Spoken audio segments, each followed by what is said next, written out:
One. I forgot I was on this one. Good afternoon, everyone. My name is James Melvin. We are live from WIUR here in the Murphy Center. Where am I? I'm in WIUR. What a week today has been. Yeah, what a week today's been. I think that sums up basically how I'm doing so far. But I hope everyone is doing well. I hope everyone is enjoying the cold. I have finally broken out my flannel. It's hoodie flannel beanie season. I'm excited for it. November finally decided it was November. Better late than never. And yeah, it's officially cold. So I can say I am wholeheartedly excited for that. I have like a love-hate relationship with the cold. I get seasonal depression like crazy, but because it hasn't been cold, I think I've been able to get a couple extra weeks out of the season where I'm normally just like super sad about everything because seasonal depression is real and I feel it like crazy. But now is not the time to be depressed. Now is the time to be excited. It is episode 2 of my brand new show. Whatever I put the name on this as. My first one was about election coverage. Today we are going to go over um pretty much some of the same stuff that I was talking about. We're going to keep up with the election. There's a couple things that I do want to talk about now that we're a little past election day and we have some time to look at data because that's everyone's favorite thing is data. But I want to stick with the same kind of feeling that I had with the last show with this one, where there's a lot of important information that comes out during this time of elections. And if you're someone that's very new to politics, a lot of it might either be information that you didn't know about, or this is stuff that sometimes is kind of thrown at you in a lot of ways that you might not understand. There's looking at the world of politics through the idea of these headlines, and then there's looking at politics as a very involved and active member.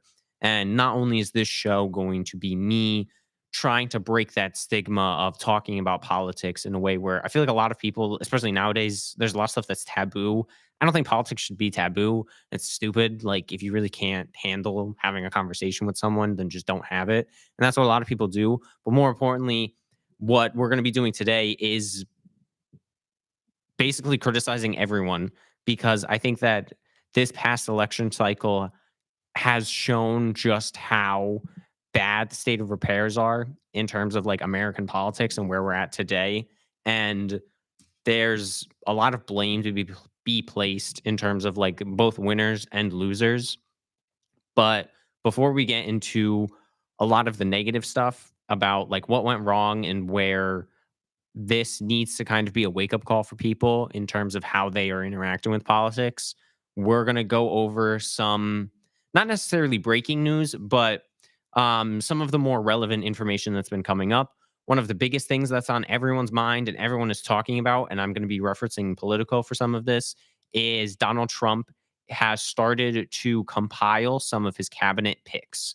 And what that means is basically as the president of the United States, he's going to have a lot of power in terms of placing people in charge of certain sectors of America.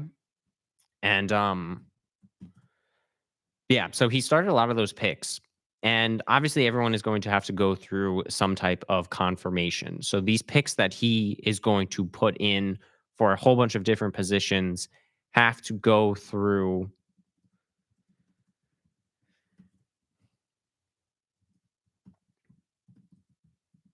Yeah, everyone's going to have to get confirmed by the Senate.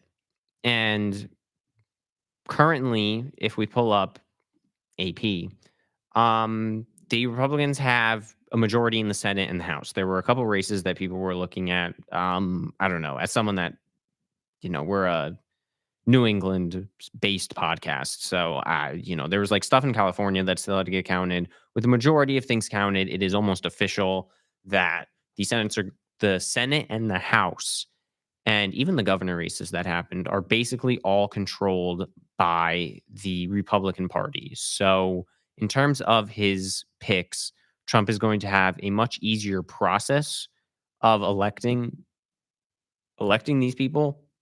However, there's still a lot to be said. He still has to get confirmed too. They still have to do the official counting of the ballots. They still have to do they count the ballots. They still have to do the official confirmation January 6th, all of those things. Um, so with that being said, he has already picked a chief of staff, Susie Willis, who most people see as a really good pick just because she is so involved in the Trump campaign as is. She ran Trump's successful Florida operations in 2016, 2020 campaigns. Early 2021, she was signed as the CEO of Trump's Save America PAC, effectively running his operation at Mar-a-Lago before he lost the election. Like I said, I'm getting this from Politico. They are currently tracking his announced, confirmed, and open seats for his sort of like cabinet. She earned the trust of Trump, who appreciates that she was willing to help him after he left the White House, and is widely respected by campaign staff and members of Congress. This was a pretty good pick for his chief of staff because obviously she did an amazing job running his campaign, or at the very least, he won. So enough to be said about that. So he has a lot of picks that he's announced he's going to have, and that is going to be like an ongoing process. There's still, at least now, there's only 9 announced and there's 15 that are open. Some of the more memorable people is definitely like Secretary of State Marco Rubio. He has been like a long-term Republican. Kind of goes to show you the whole like Trump mentality of this was a guy that didn't really like Trump, and now all of a sudden they're like best of buddies. So that happened. Um, Pete Hegseth, not someone that I was too familiar with, but like a news anchor that is now going to be Secretary of Defense. That's awesome. Matt Gaetz, what a character. He's going to be Attorney General, or at least is the pick. Robert F. Kennedy Jr., widely known as an independent, is going to be in charge of the health and safeties. So glad that he's still being an independent. Um, and yes. So that'll probably be a whole thing in and of itself, is going through the cabinet picks, the type of influence they're going to have. But like I said, it's just something to start keeping in mind. Trump has started talking about the people he has, but there is still a long way before these people are even like considered to be in their positions. So that is just something to start keeping an eye out for, because one of the biggest concerns about Trump's presidency that people were having this time around was how influential is he going to be in lasting American politics. Even though this is technically his last term that he's going to be serving, there is a lot of things that he can do to prolong his goals. One of the biggest things that people point to was his impact on the Supreme Court. Trump widely has called about his support for the Supreme Court. He put on 3 Supreme Court justices, which has almost like never been done. And they obviously overturned and started to overturn Roe v. Wade. In terms of that, Trump has sort of backed up a little bit, saying that he didn't necessarily overturn it. It was something that went to the states. But as I said before, it's something to just start to keep an eye out on, especially if you haven't in the past. That goes into the whole like 101 about what they're going to do. Um, these types of people, like what are their operating things? You have a lot of high profile people, to be honest with you. I don't think there's anyone that's too like strange and kind of out of nowhere. There's definitely people that are out of nowhere, but no one is like a stranger to politics. These are all people that have been well known in the Republican Party, whether they're a pundit or whether they're, like Pete, or if you're like Robert F. Kennedy Jr. These are things that are all coming up. So, yeah, that's all that in terms of like breaking news. I think the only thing left is to kind of go over.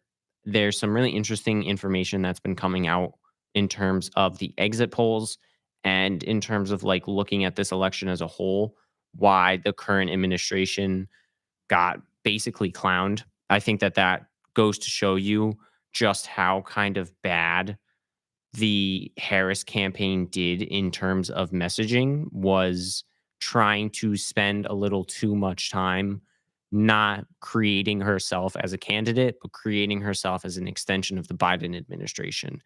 I don't think there was anything wrong with saying that you are the Biden administration. However, when you're saying that you're going to be an extension of one of the most widely unpopular candidates, you kind of have to start to figure out, like, well, okay, what parts of it do you want to live on? One of the biggest complaints that people were getting from the Harris administration was this idea that, like, there's no Joe Rogan for the left, and that she didn't have time to establish herself as a candidate, and she didn't have time to really let people know who she was as a person.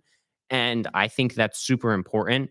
However, I don't think that this would have been immediately, like, sidestepped by the Harris campaign, like, finding, some mainstream left-leaning political commentary show, going on it and being like, "Okay, so now what?" You know, it was an election of vibes. And realistically, people just trusted Trump more with the economy because most people it's the average American voter, right? Like, you're not sitting there reading the jobs report being like, "Oh, I can't believe inflation's like at an all-time low." You're going to the grocery store, you're seeing that eggs cost too much money, and you're going to get mad at the person that's in charge. That person just so happened to be Joe Biden. Um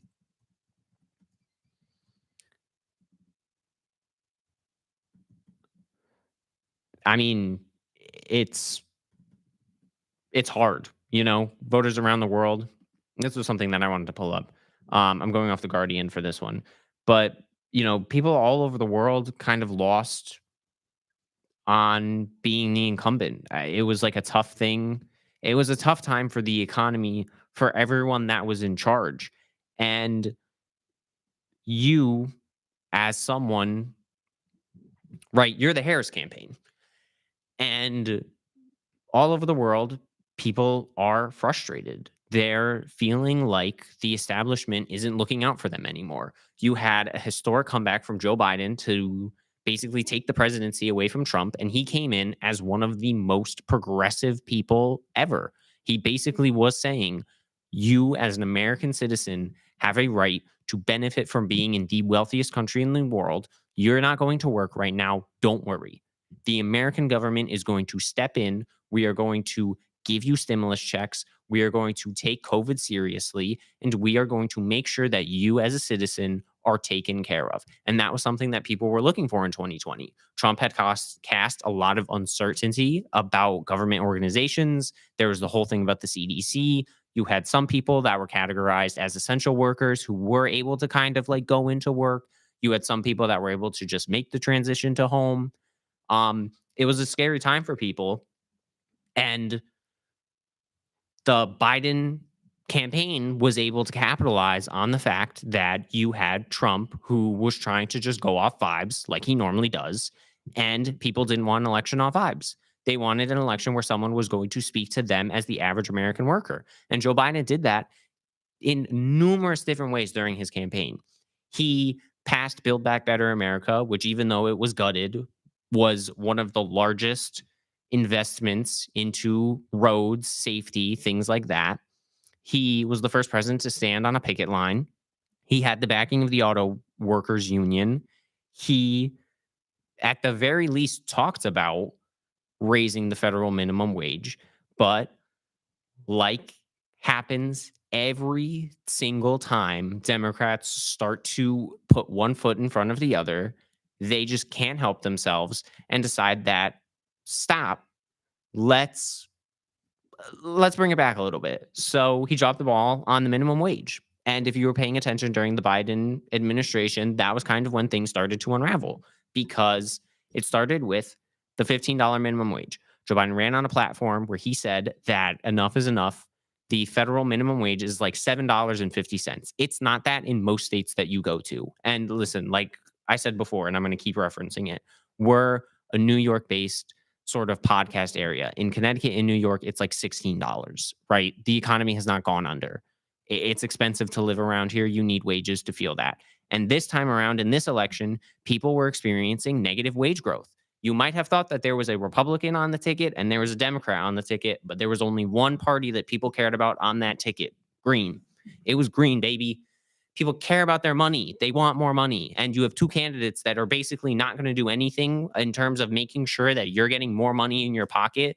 But you have one person that's saying that they're a continuation of the administration that you were experiencing negative wage growth in, and you have one person that's completely different. It's not that hard. It's American politics.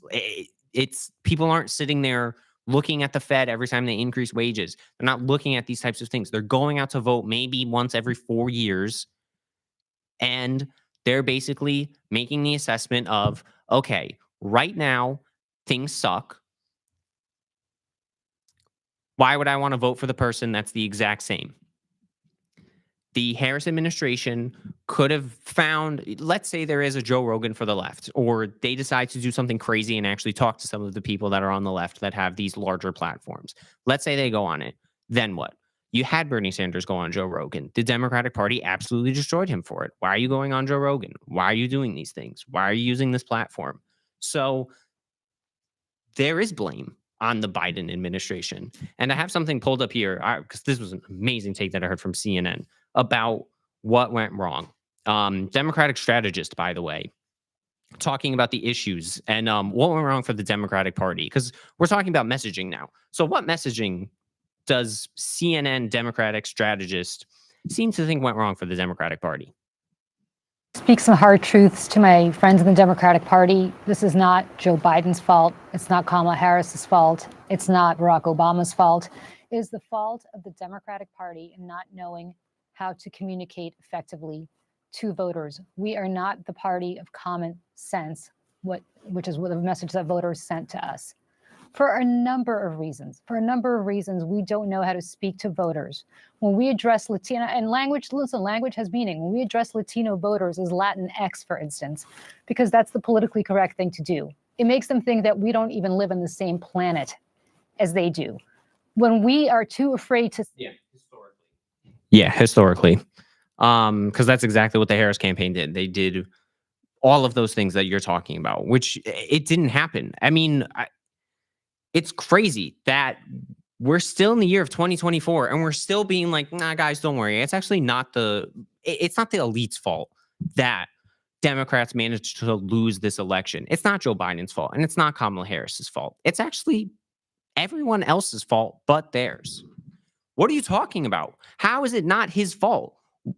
Joe Biden ran on the platform that he was not the long-term option. It was the alternative to Trump. He came in and then all of a sudden immediately turned around and was like, actually, I think I do want to stick around and I do want to be here for a minute. And it took getting absolutely embarrassed on a national stage for people to finally push him out of office. And so you're sitting here being like, well, it's not Joe Biden's fault. And it's also not Kamala Harris's fault. And actually, it's not any of these people who had $1 billion to run a campaign's fault. Yes, it is. It's actually only their fault. And to see this type of backlash that people are giving, it's only existed online. But to even hear people nowadays being like, I don't know, the election seemed a little fishy. I don't know how she lost that much. If you kept up with the election, you know exactly why they lost. So some of the exit polling did exactly that. Trump managed to absolutely kill it in terms of the Hispanic vote. He got a historic 46% of the Hispanic vote, and it hovers around like 46, 45%. Why is that? Because people don't really care. They don't care about you wanting to give them some type of alternative. They don't want the strategy of being the adult in the room. It doesn't work. They want real, substantial policies that are going to put money in their pocket. You cannot run a platform where you're the president of the American people. You think Donald Trump is going to sit here and elect someone who's a Democrat-leaning, left-leaning person into his cabinet? No. So why was the Harris campaign and the Harris strategy not this idea of, well, they're being a little too woke? Yeah, Kamala Harris went out and said that she's the lady for the Latinx voters. No one ever said that. It was the opposite. She went out and campaigned with Liz Cheney. So that's not working anymore. This idea that you can just somehow both be the party that has existed and not be a new party, this just isn't working anymore. He managed to get 45% of the Latino vote. And immigration was ranked as one of the lowest topics of importance. So, you know, Things like that are things that you have to take into account for. But what do I know at the end of the day? Um, yeah, thanks. But yeah, no, it's just frustrating. It really is frustrating that now is not the time to point fingers, but now is definitely the time to start looking at what an administration can be for Trump and what the game plan is going forward for Democrats. Because whether or not you like them or don't like them, it was a historic loss. And to hear people say that this type of loss, this type of like absolute getting clowned on, whether you're Joe Biden or you're Harris, is not the fault of the administration is insane. You had $1 billion and you chose to spend it not on, you thought that people would vote against Trump. And you thought that you could get away with not having to say policies. And you thought that you could get away with being the like quote unquote adult in the room. And it doesn't work anymore. People see through that. They don't really care. After Trump had his town hall speech in Madison Square Garden, there was so much that came out about it in terms of how degrading it was for the Hispanic voter. It didn't matter because at the end of the day, people don't care, right? Like they want change and they want to see you do something. So you have to figure out now, if you're the Democratic Party, where do you go from here? Because I don't know where you go from here. Do you keep trying to do this, let's play to the middle, let's play to try and get that average person that's not at home or that average person that is at home?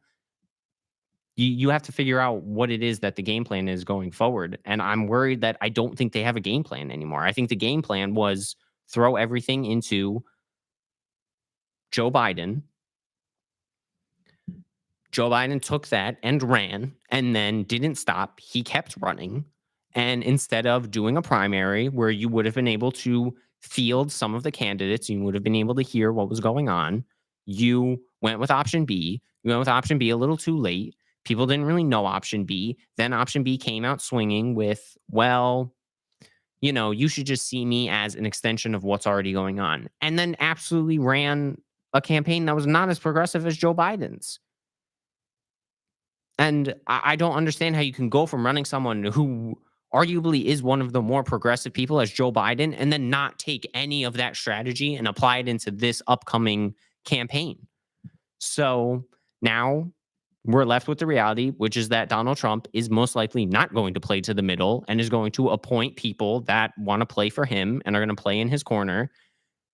In terms of his staff picks, no, like I said, nothing's been confirmed yet except his chief of staff because you don't have to confirm them or anything. But yeah, the exit polls, show a lot in terms of who voted for who, in terms of what some of the biggest issues were. And a lot of it shows that the economy was the biggest thing on people's minds. And if you're suffering real wage negative growth, you're just going to blame who's ever in charge. And the Harris campaign did a really good job of counteracting Trump's import claim because he said that he was going to do an import tariff tax up to like 200% on goods that were imported into the United States. And the Harris campaign did a really good job of counteracting that. They talked about how it's basically just long form sales tax and how it's going to make prices go up. But shortly after he was elected, I think his business like boomed in the stock market, like $1 billion or something, and the entire stock market went up. So, it's one of the hard things that you have to understand is that most people are just going to trust in the other option. And I think Trump played to that extremely well, where he basically said that all of these bad things that have happened under Joe Biden, all of these bad things that you're experiencing right now, here's one group of people that you can blame all those things on. And if I was in charge, I would have done it a lot differently. And that's exactly the same strategy that Democrats used to win Joe Biden. It was Trump is not providing for you. Trump is doing awful on COVID. Trump is seeding a lot of misinformation around. Trump is making your grandma die. Don't worry. If I was in charge, I would do it differently. And Joe Biden absolutely killed it in 2020. So it's weird that it's not new information. Like, this isn't something that people are surprised about. You're just going to blame who's ever in charge. So if you're the Harris administration, you need to separate yourself from that. You need to separate yourself from the incumbent, and you need to talk about how you are going to be so much different.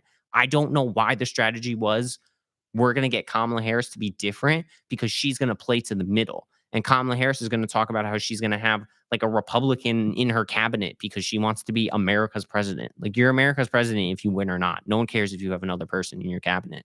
Because if you're sitting here, let's look at immigration, for example. One of the things that really didn't end up, shocker, being an issue in most exit polls was immigration. I think the only one that I saw, Fox News had it, was at 20%, but ABC News. Which one of these 5 issues mattered most? You had foreign policy, 4%, abortion, 14%, the economy, 32%, state of democracy, 34%, immigration, 11%. You had on, I think Fox News had it at a little higher than that. Which of the following, this is from Fox News, the exit polls, would you say is the most important issue facing the country? The economy, 39%. Healthcare, 8%. Immigration, this one's up to 21%. And abortion is flipped to 11%. And all the rest scoring, below. Crime, climate change, foreign policy, gun policy, racism, 4%. I think CNN, this should be their one. Yeah.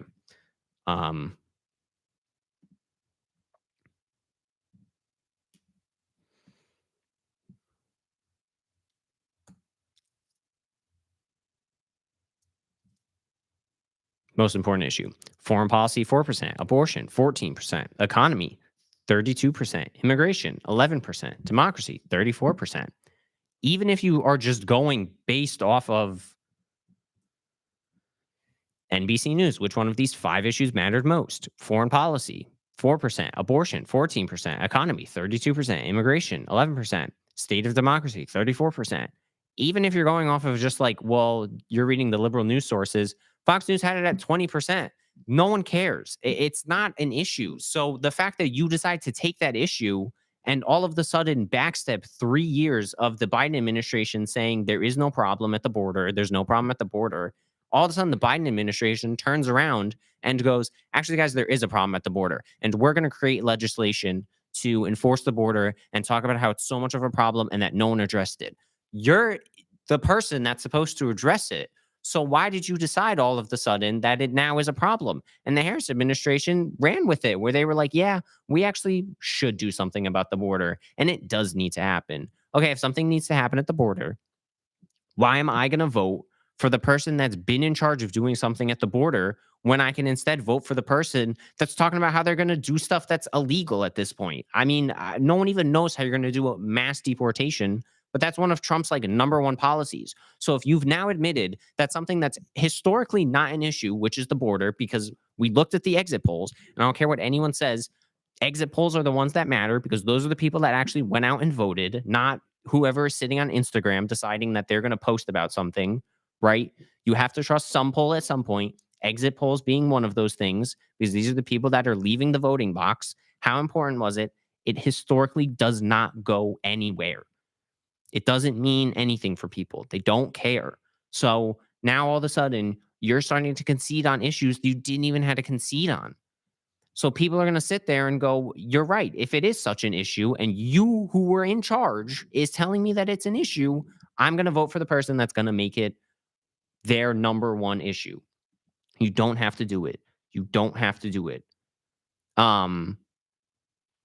Yeah, like I said, it was just such a weird campaign. And the only reason I decided to like bring it up and harp on it is because it's something that only lives in social media. But there's like the new stop the steal from the left. And it's as silly as it was when Republicans did it, in terms of like there being no real basis for there being stop the steal. It's just people seem to not be able to comprehend that the person that they liked didn't win. When in reality, you don't have to look that much further than the data that proves why Trump was able to win because he got a lot of the Latino vote. Republicans normally don't get a lot of the Latino vote. And this time around, they managed to secure a pretty large portion of it. You can't keep being the Democratic Party and saying that you are going to be the person who is going to um, help out because people need to see substantial action be taken. And if you're not going to give them that substantial action, they're just going to go for someone else, irregardless of what they feel about the candidate, irregardless of what the candidate has actually said about them. It's something that most people seem to not be able to wrap their brains around. But it's as simple as people want more money in the pocket. If you're not going to do it, I don't care. Just put the other person in office. It's honestly surprising that most people went out and voted. But we'll have to see how Trump's first 100 days are going to look going into it. More is going to come out about his cabinet picks and in terms of like what direction he's going to want to start steering. It basically seems like he's just going to fill it with a bunch of yes men. I don't think there's anyone in it that's going to be too like diverse. I don't think he's going to pull a Kamala Harris and say that he's going to elect like Bernie Sanders or some like mainstream. I don't think AOC is going to make her way in there, unfortunately. Probably not gonna have Bernie Sanders on any type of like economic issues or anything like that. Yeah, I don't think we're gonna see Bernie Sanders in the Treasury Department. So, like I said, it's a lot that's been going on. And I don't mean to be like too late into this conversation. I just think it's important to start to go over like what it is to look at going forward, what Donald Trump's election means for incumbents all around the world. Most people don't seem too surprised. Something that is pretty new that I didn't see until we were just coming in now was it actually looks like Trump did at the very least say that he was going to have Matt Gaetz um, a Florida governor under the attorney general. So we'll have to see how all that goes because obviously we don't really have time and I don't have enough ready for it to talk about what Trump's legal battles are going to look like now that he is president. But for the most part, there really isn't that much of a conversation in terms of what Jack Smith, special counsels, and all of his ongoing court cases are going to look like. They probably just aren't going to look like anything. Unfortunately, it's one of those like he's the president. It's why it's going to be important. I saw an article about if they're going to give Trump the opportunity to put in another Supreme Court justice. The Supreme Court has already been leaning in favor of Trump in terms of a lot of the decisions that they've been making. Faith in the Supreme Court is historically down. People really aren't feeling that they're this unbiased force in the world, surprisingly. And with talk about Clarence Thomas's age going up and Alito's age going up, there's the potential that they might step down, giving Trump another option to put someone new in there. That person also going through the Senate and having to be confirmed.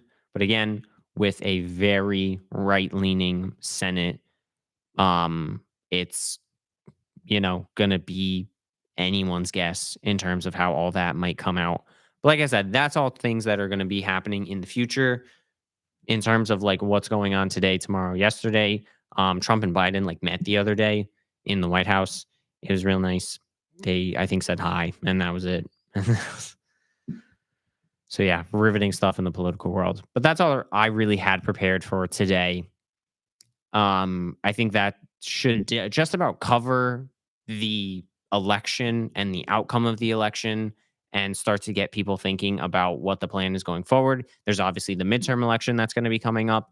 In terms of like politics, if you're not very new to it, it's a little like sports in terms of like there being on seasons and off seasons. Like right now, it was a very like high intensity. There's not necessarily like a let go from it. There's now the midterm elections that are going to come up. All of the people in different positions of power are all set to be elected at very different times. So in about 2 years, we're going to get a whole nother batch of races. So depending on how Donald Trump's initial policies pan out, and in terms of how much he gets done, that'll have a really big impact on how the election is going. And also, um, as we've seen, the economy. I think that at the end of the day, things just boil down to the economy. Anyone that tries to tell you that there was some other like foreign factor at play, whether it was like the left being too woke or the right stealing the election, like it's not. At the end of the day, people just want money in their pocket. I think this was 1,000%. Like I try not to put my opinion too much in it, but I think this was more of like a rejection on Joe Biden and the Democratic Party as a whole than it was people deciding if they wanted to vote for Trump. I think that the Harris campaign kind of put too many eggs in the basket of like people either aren't going to go out and vote because they're so upset, or people are going to vote anti-Trump.